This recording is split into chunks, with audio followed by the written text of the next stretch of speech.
Yani tabanda ne kadar karşılığı vardır? Avrupa'da siyasi açıdan örgüt çok güçlü.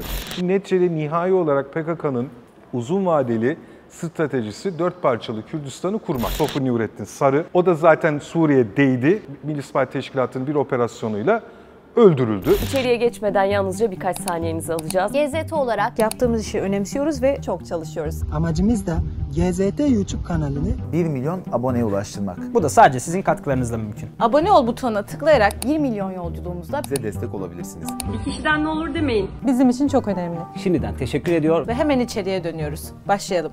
Hocam hoş geldiniz. Hoş bulduk Nazif. Hocam son dönemde PKK'da, terör örgütü PKK'da ciddi bir değişim söz konusu. Terör örgütünün ağırlık merkezinin Suriye'ye kaydığı yönünde çok fazla sayıda veriye, bilgiye, analize sahibiz. Sizin bu konudaki yorumunuzu merak ediyorum. Yani onu en çok ifade eden benim. Evet. Yani bu eylemlerden önce de söyledim. Örgütün su ağırlık merkezinin ve gücünün tam enerji, yani enerjisinin çıkış noktasının artık biraz Suriye'nin kuzeyi olduğu bir gerçekliktir. Bu tabii evveliyatı olan bir şey. Yani şöyle genel bir kavramsallaştırma yaparsak, Apokot, Abdullah Öcalan, PKK'nın kurucusu, 2003 yılında İmralı cezaevinde PKK'nın Suriye aparatı olan PYD'nin kurulması talimatını verdi. Bu 1999 yılında o zamanki Esad rejimiyle Türkiye Cumhuriyeti Devleti arasındaki, Suriye ile Türkiye Cumhuriyeti Devleti arasındaki Adana mutabakatına, yani terörle işbirliği noktasında çok olumlu bir hava vardı o dönemde. Ona bir misilleme veya bir karşılık verme ihtiyacından kaynaklandı. 2003 yılında PYD, PKK'nın siyasi aparatı olarak bu Suriye'nin kuzeyinde kuruldu. 2004 yılında da YPG kuruldu, PYD'nin askeri aparatı olarak. Şimdi bu kavramları ve tanımları çok net ortaya koyalım ki neyin ne olduğunu çok iyi anlatalım. Şimdi neticede nihai olarak PKK'nın uzun vadeli stratejisi 4 parçalı Kürdistan'ı kurmak. Nedir bu 4 parçalı Kürdistan? Türkiye'den toprak almak, İran'dan toprak, Irak'tan toprak ve Suriye'den toprak alarak bir Kürt, bağımsız bir Kürdistan yaratmak. Şimdi bu da bunun Suriye'ye ayağı oluyor. Şimdi PYD siyasi kanat, onun askeri aparatı da YPG. 2011 yılında gelindiğinde Suriye İç Savaşı ile beraber ortaya çıkan konjonktürle DAEŞ'le mücadele adı altında Amerika Birleşik Devletleri'nin taşeron aktörü olarak, proxy aktörü olarak o bölgede ciddi derecede PYD ve YPG'nin DAEŞ'le mücadele altında Eyüp Donant faaliyetleri ciddi derecede güçlendirildiğini ve DAEŞ'le savaş ve çatışma noktasında Amerika Birleşik Devletleri adına bir nevi paralı asker diyebilirsiniz. Taşeronluk yaptığını görüyoruz ve bu onun güçlenmesine neden oldu. Bunun mantığı şudur. Yani benim askerim öleceğini, Amerikan piyadeleri öleceğini, deniz piyadeleri ya da komando birlikleri, seçkin birlikleri adına ne derseniz deyin, parasını verdiğiniz, malzemesini verdiğiniz insanlar gitsinler DAEŞ'le savaşsınlar. Bunun altını çiziyorum. Yani şurada bir ironiyi de tespitte bulalım.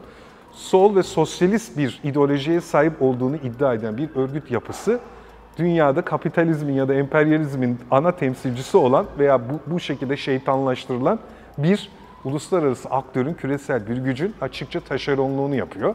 Ve kendi mensuplarını DAEŞ'le mücadele altında ölmesine, kırılmasına açıkça izin veriyor. Genel çerçeveyi bu şekilde çizebiliriz. Teşekkür ederim hocam. Hocam peki biliyorsunuz PKK'nın hala sözde üst düzey yönetim kadrosu var. Evet. Onların şu an Suriye'de olanlar var mı onların içerisinde? Şu an farklı noktalardalar mı? Tabii yani ben hani bir bilgiye dayanmadan benim değerlendirmem, Bahoz Erdal'ın, o hani kamuoyunun da yakından bildiği isim, bunun Suriye tarafında olduğunu ben değerlendiriyorum ve Amerikalıların bir koruması çerçevesinde de olabilir diye düşünüyorum. Belki de Amerikan üstünde olabilir diyorsunuz yani. O kadar husumet güderler mi? Vallahi şaşırmam. Belli yani olmaz, şaşırmam diyorum. Çok önemli bir isimdi. İşte burada seninle konuştuk daha önce. Sofya Nurettin Sarı. O da zaten Suriye'deydi. Irak'ın kuzeyine geçtiği zaman işte Türk Milli İstihbarat Teşkilatı'nın bir operasyonuyla öldürüldü. Etkisiz hale getirildi. O da önemli bir isimdi. Oradaydı. Şimdi yok artık.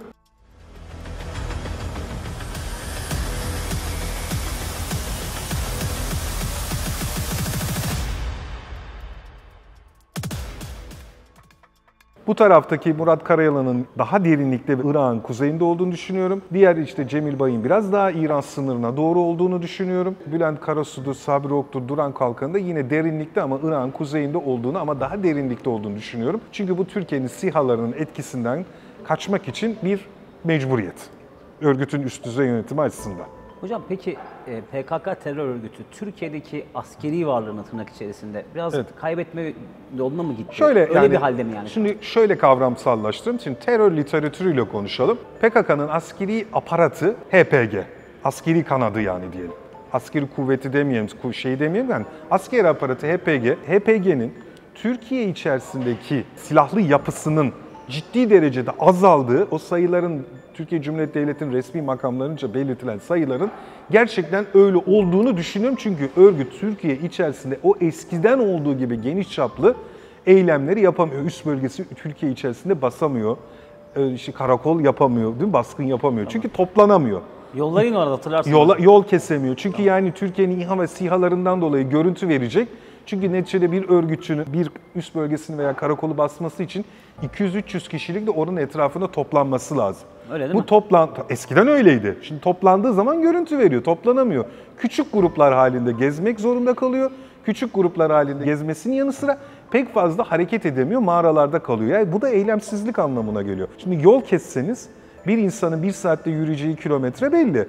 İHA, SİHA hemen görüntü verip ihbar geldiği zaman sizin hemen tepenize gelmesi çok kısa bir süre. Ya da bekler gideceğim mağarayı tespit eder. Oradan mağarayı tespit ediyorsunuz. Artık çok daha yüksek irtifadan uçtukları için görüntü ve ses de vermedikleri için, çünkü öyle hafif ses verebilirler de. Çünkü mesela hiçbir gürültünün olmadığı bir ortamda neticede çok zor. Yapamıyor bunu Türkiye içerisinde.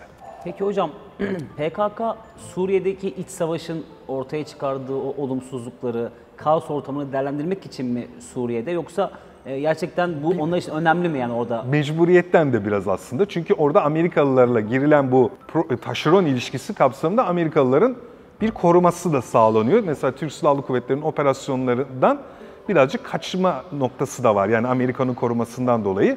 Şimdi bu noktayı bu şekilde değerlendirebiliriz. Örgütün ağırlık merkezinin Suriye'ye kaymasının bir göstergelerinden ya da sonuçlarından bir tanesi de örgütün Suriyelileşmesi. Örgütün tabanının Suriyelileşmesi, militan yapısının, daha da önemlisi örgütün orta ve üst düzey yöneticilerinin de Suriyelileşmesi. Bu örgütün genel olarak ileride yaşayacağı bir hizip noktasında da sorun olarak karşısına çıkabilecektir. Çünkü o Kandil'deki 1978'den beri bu yapının içerisinde yer alan o merkez komitenin üyeleri, yani Abdullah Öcalan da 1978 yılında Lice'de, Fis Ovası'nda yapılan ilk merkez komite toplantısına, evet o kahvehanede, onu mesela Google'dan bulabilir izleyicilerimiz. Orada o toplantıya katılanlar, bu işte hala Kandil'deki yapı o, ama o yapının da neticede yani daha aralarından eksilenler oldu. Çeşitli faaliyetlerle yani operasyonlarla karşılaşanlar oldu.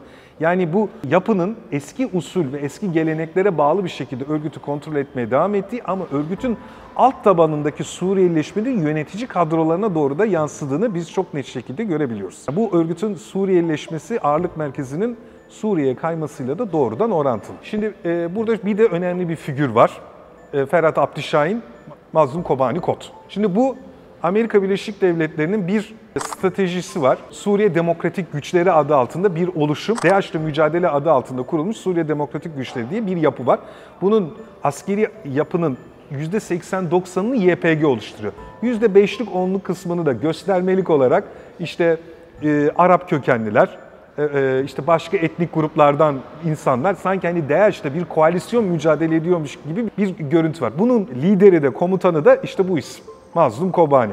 Şimdi Mazlum Kobani Batı medyası tarafından bir YPG zaten hani Batı medyası tarafından bir özgürlük savaşçısı olarak dünyaya lanse edildiği için, öyle bir imajla pazarlandığı için o da bu imajın lideri konumunda. Aslında o da hani Türkiye'de çok tartışılıyor. Abdullah Öcalan'dan sonra örgütün lideri o olacaktır diye, aslında biraz Batı PR'ıdır yani. Örgütü bir Cemil Bayık kadar güçlü bir şekilde tutabilir mi? Mesela Cemil Bayık ekolü diye bir şey vardır örgütün içerisinde, İran ekolü. Çok sert bir ekoldür, ideolojik eğitimi çok sıkı yapar. Yani tabanda ne kadar karşılığı vardır? Türkiye'de bazı çevreler Mazlum Kobani'ye lider adayı gibi sunsalar bile aslında bunun bir yaratılmış ve desteklenen bir figür olduğu da bir gerçek. Ha tamamen boş, içi kof bir şeydir demiyorum ama bir PR çalışması olduğunu da ben düşünüyorum. Teşekkür Bu PR ederim. çalışmasını Batı biliyorsunuz, çok iyi biliyor. Zelenski'nin de bir imgesi var. Yani bu senin hep konuştuk. Doğru. Bunun gibi düşünebilirsin. Yani Zelenski'nin Kanlara konuk olması, Oscar ödüllerinde Bunların şampiyonuna ithaf etmesi vesaire aslında hepsi propaganda başlığı. This is for you. Oh, Sean. Yes. No. Please. That is yours. No, I feel terrible outside. It's just a symbolic, silly thing. Yes, but if I know this is here with you, then I'll feel better and stronger for the fight. Farklı PR arkadaşlarım işte olsa da. yani kamu diplomasisi diyelim, propaganda aygıtı diyelim, mekanizması diyelim. Teşekkür ederim hocam. Hocam şimdi PKK Suriye'de yaklaşık olarak kaç militana sahiptir? Buna dair bir bilgimiz var mı? Tabii şimdi kadın yapısı da dahil olmak üzere 150-160 bin olduğu söyleniyor. Çok ciddi bir sayı değil mi Çok hocam? ciddi bir sayı ama bu ciddi sayının olması çok büyük bir anlam ifade etmez. Çünkü Suriye'deki coğrafya, yani coğrafi şartlar Irak'ın kuzeyi gibi ya da Türkiye'deki bazı bölgeler gibi Hakkari gibi, Tunceli gibi değil. Yani arazi şartlarının da lehte olması noktasında Türk Silahlı Kuvvetleri zaten mevcut teknoloji kullanımıyla ve bu konudaki ciddi tecrübesiyle yani o 150-160 bin kişilik yapının Türk Silahlı Kuvvetleri karşısında bir direnç göstermesi ya da dayanması çok mümkün değil.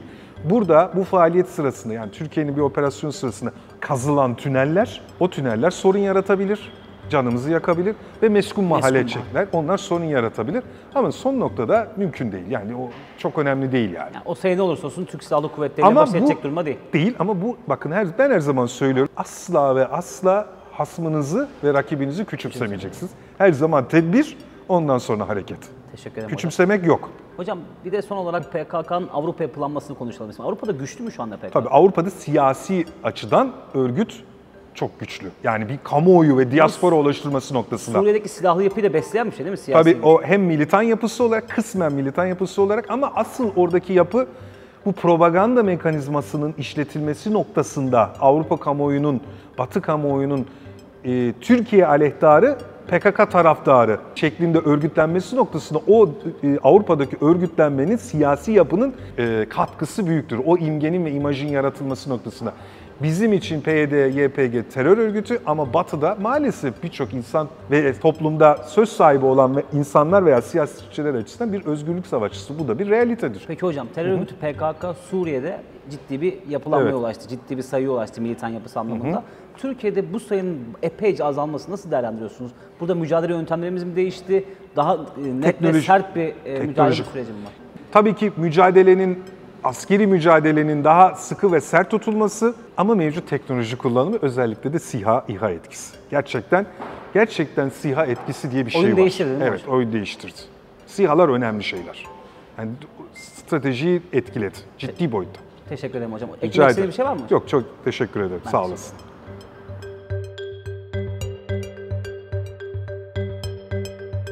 Bu örgütün Suriyelileşmesi ağırlık merkezinin Suriye'ye kaymasıyla da doğrudan orantılı. Şimdi burada bir de önemli bir figür var. Ferhat Abdişahin, Mazlum Kobani Kod. Şimdi bu Amerika Birleşik Devletleri'nin bir stratejisi var. Suriye Demokratik Güçleri adı altında bir oluşum. DAEŞ'le mücadele adı altında kurulmuş Suriye Demokratik Güçleri diye bir yapı var.